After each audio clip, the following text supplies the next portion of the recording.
Conto A Mulher Esqueleto, do livro Mulheres que Correm com os Lobos, de Clarissa Pinkola Estes. A Mulher Esqueleto. Ela havia feito alguma coisa que seu pai não aprovava, embora ninguém mais se lembrasse do que havia sido. Seu pai, no entanto, a havia arrastado até os penhascos, atirando-a no mar. Lá, os peixes devoraram sua carne e arrancaram seus olhos. Enquanto jazia no fundo do mar, seu esqueleto rolou muitas vezes com as correntes. Um dia, um pescador veio pescar. Bem, na verdade, em outros tempos, muitos costumavam vir a essa baía pescar.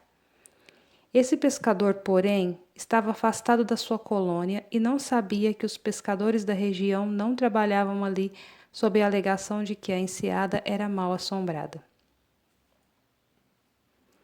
O anzol do pescador foi descendo pela água abaixo e se prendeu. Logo em que? Nos ossos das costelas da mulher esqueleto.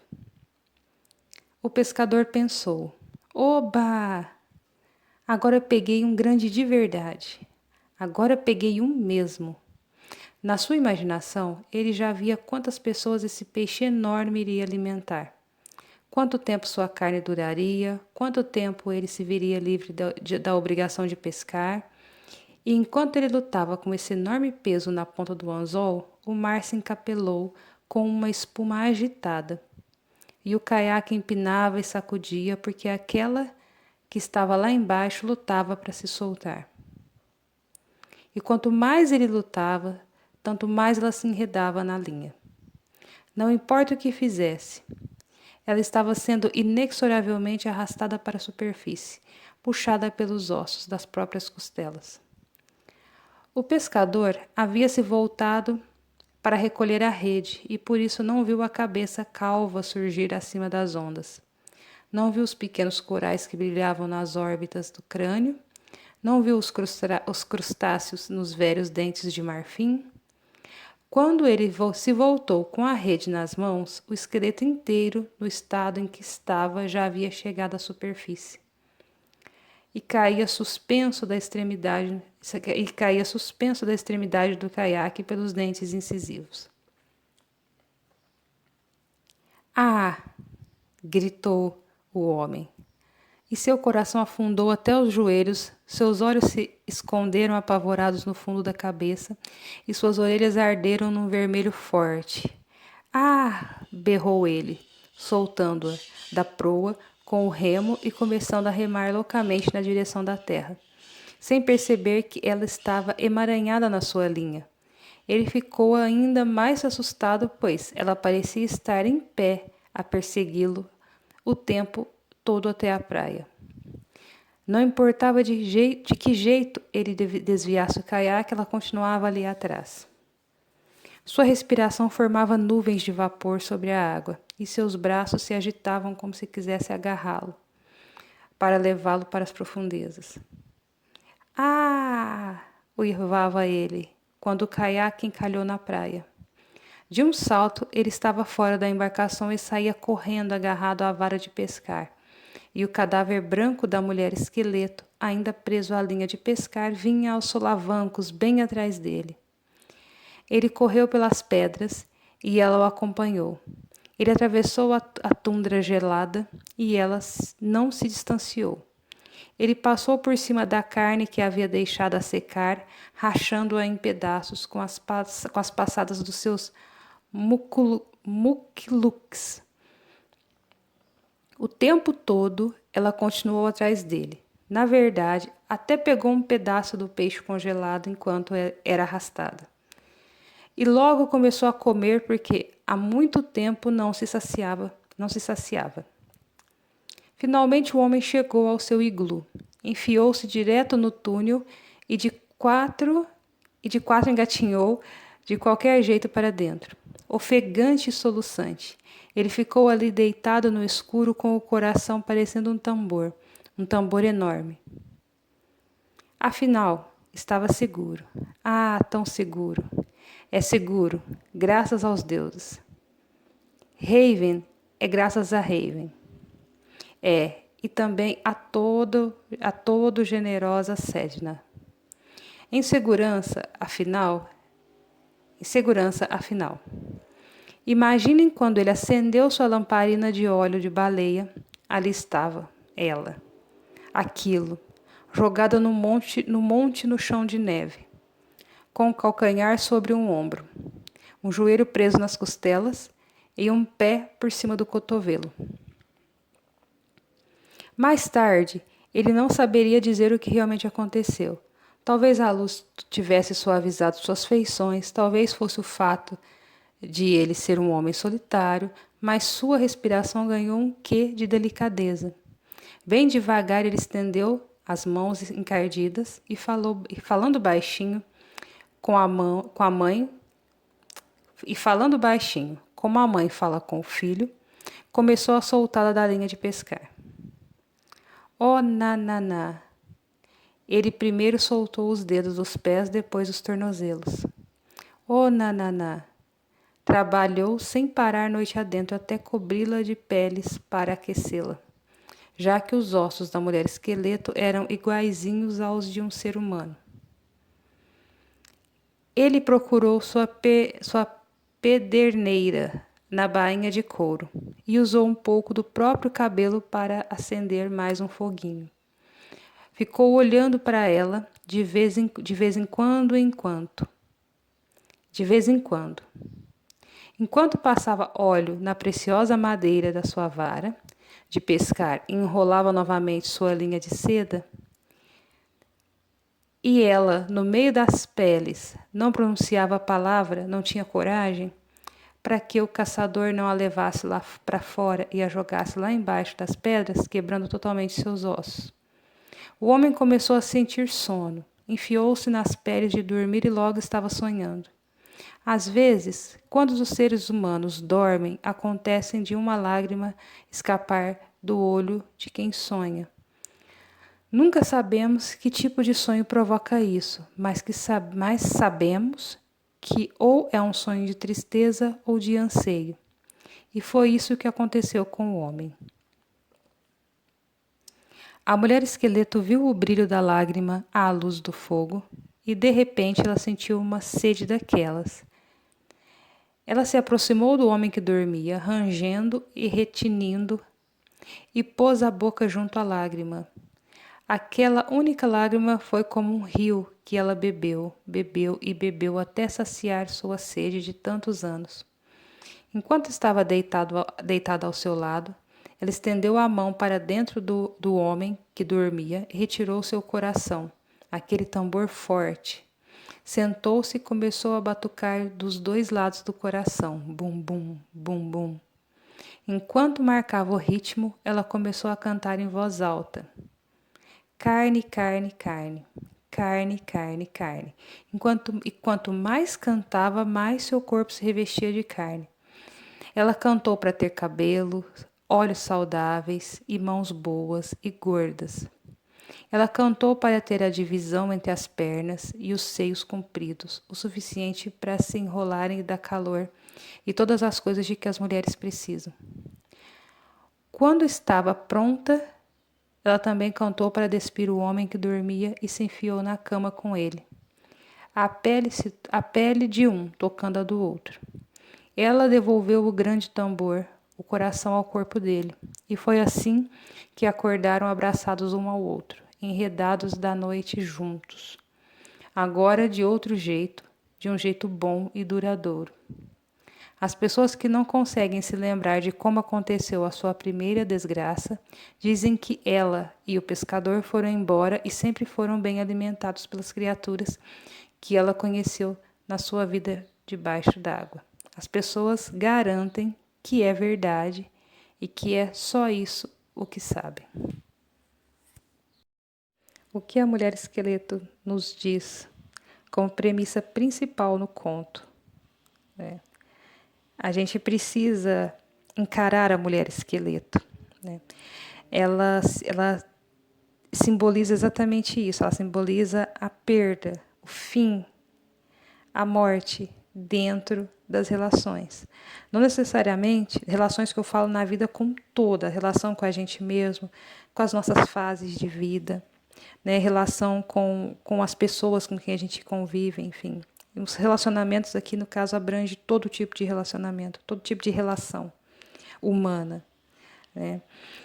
Ela diz que, o conto diz para a gente que a gente precisa encarar a mulher esqueleto, a gente não pode fugir dela.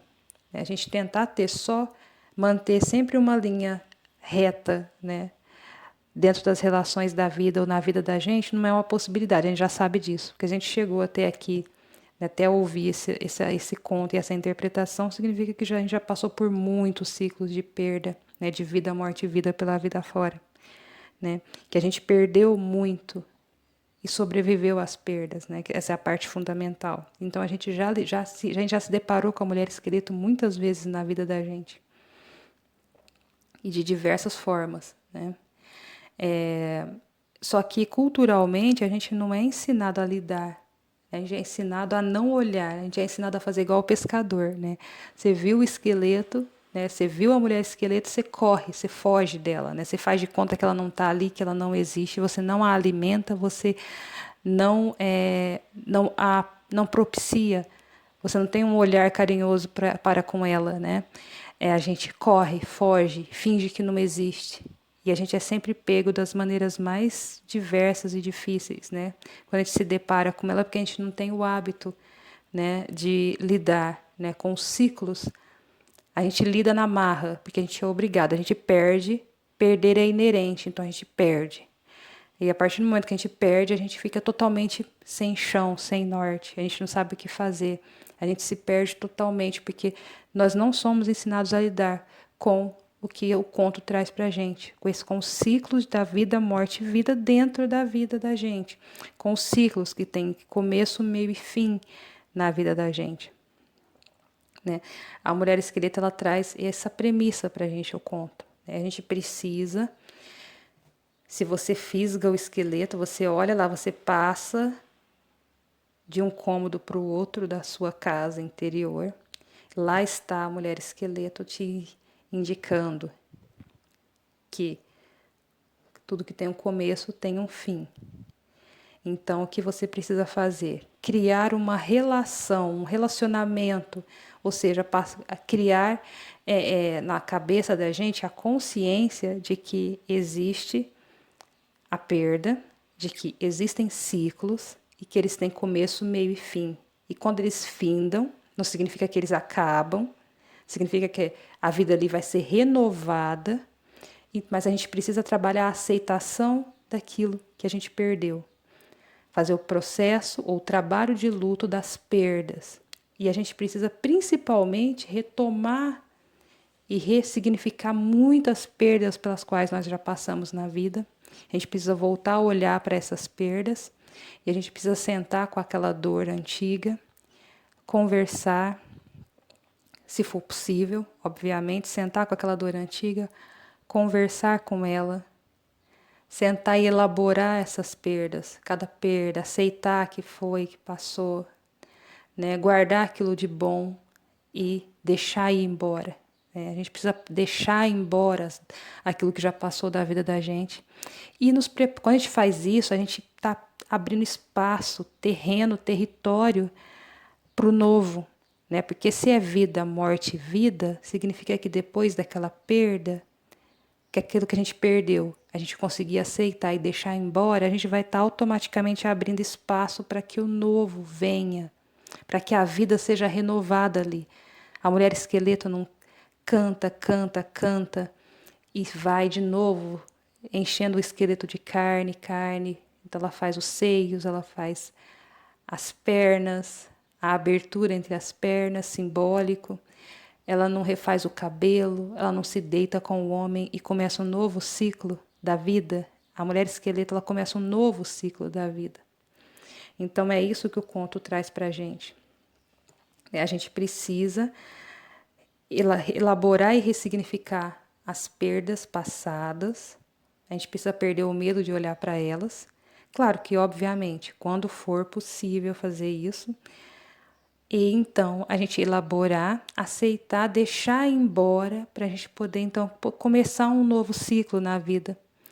Às vezes em todas as áreas da vida. Tem gente que está parada em todas as áreas da vida. Tem gente que ainda não fez luto da infância, sabe? Da perda, da passagem da infância para a adolescência, as perdas da adolescência para a vida adulta. Deixar de ser criança, deixar de ser adolescente, né? Enfim, encarar a vida de adulto. Tem gente que até hoje ainda não conseguiu fazer o luto dessas perdas, por exemplo. Nós perdemos desde que saímos do útero da nossa mãe, né? Enfim, já é o primeiro lugar de aconchego da vida que a gente perde.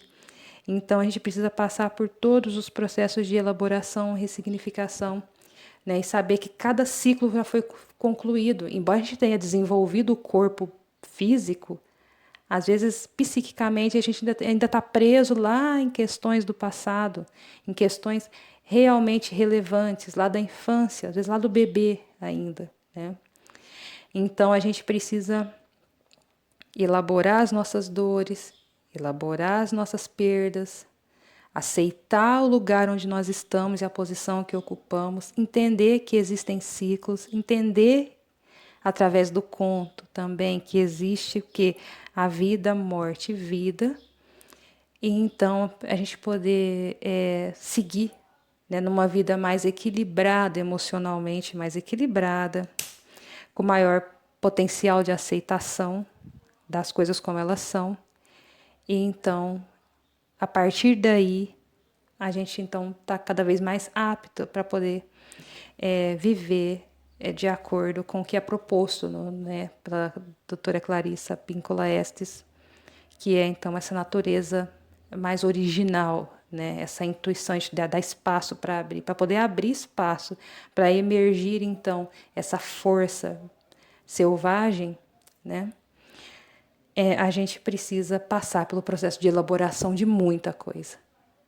E a gente só vai dar um próximo passo quando conseguir elaborar algumas coisas dentro da gente, tá? Só saber que existe, ouvir o conto, a interpretação e pensar a respeito, não resolve as nossas questões. Autoconhecimento requer isso, né? Requer a gente ir lá pisar no território, né, da dor.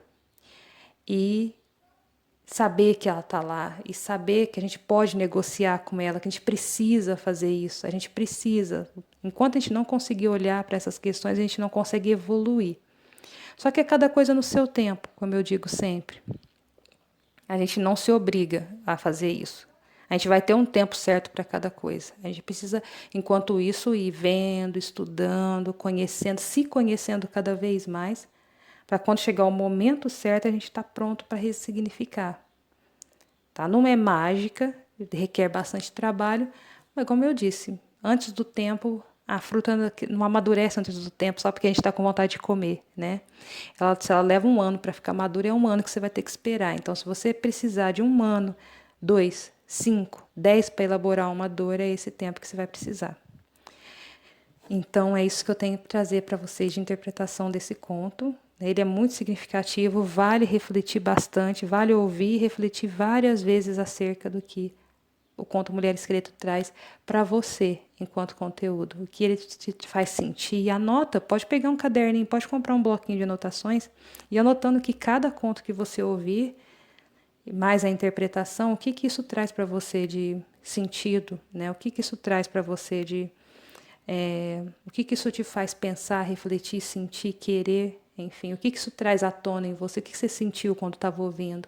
Você sentiu que realmente existem questões? Quais questões? Se for possível anotar, anota o que cada conto despertou, né? E para poder ser trabalhado, então, de maneira mais terapêutica posteriormente, cada aspecto.